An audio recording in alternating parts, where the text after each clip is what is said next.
what got you into believing ghosts were real? You don't have to tell the story. Just think of it.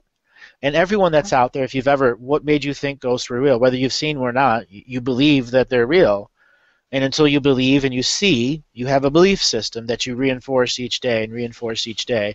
And you get that belief system from your mother and father. So when a dragon is born into this world or something comes here, it gets imprinted belief systems on it. Many dragons have the ability to bring in multiple streams of information that the human body was never meant to see. That is why shape-shifting was absolutely necessary.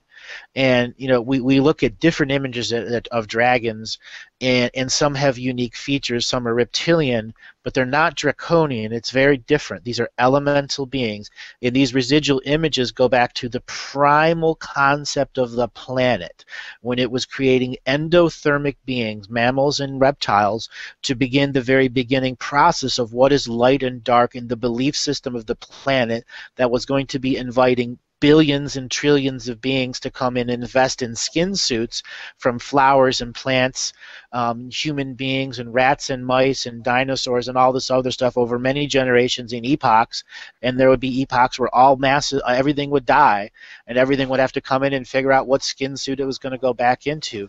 And the dragons are what keep the ancestral links going, because if the ancestral links are gone, that you cannot incarnate. And when timeline genocide came, the ancestral links were gone and the dragons were gone, and we were lost in time, untethered without a dragonic force, until other dragons from other planets, galaxies, and universe found Earth and reconnected our dragons, so that there was a mass re-immigration of Earth-based dragons that came to reinforce it, which was the rise of the Atlantean Empire, where they understood that their DNA and their technology allowed dragons to not need to have form and to be a part of the sacred geometry technologies they had created to benefit the people, to create higher consciousness places of wisdom, to create systems of defense and war, so that Earth would be saved, and that this 54 million year span that had an end, but nobody was allowed to see it other than the fact that they know our DNA would look roughly what we look like today, and that most of our DNA memories would be in lineage technology.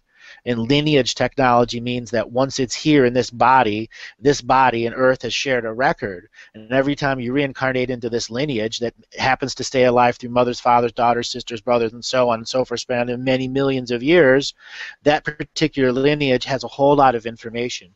And if this lineage from millions of years ago has been incarnated dragons from 10,000 different planets, that person in that dragon body can be one powerful negotiating force for all planets. And that's where we see these dragon families out there in the sovereignty system. And they are both good and bad, neutral, and everything in between. That is the very nature of the reality that we're in. We live in a facade, and many dragons are the creators of the facade, and there are other dragons who are the ones to decreate the facade. And there are off-world dragons who aren't allowed in here, and there are other elemental forces that do other things. And it comes down to understanding now who dragons are.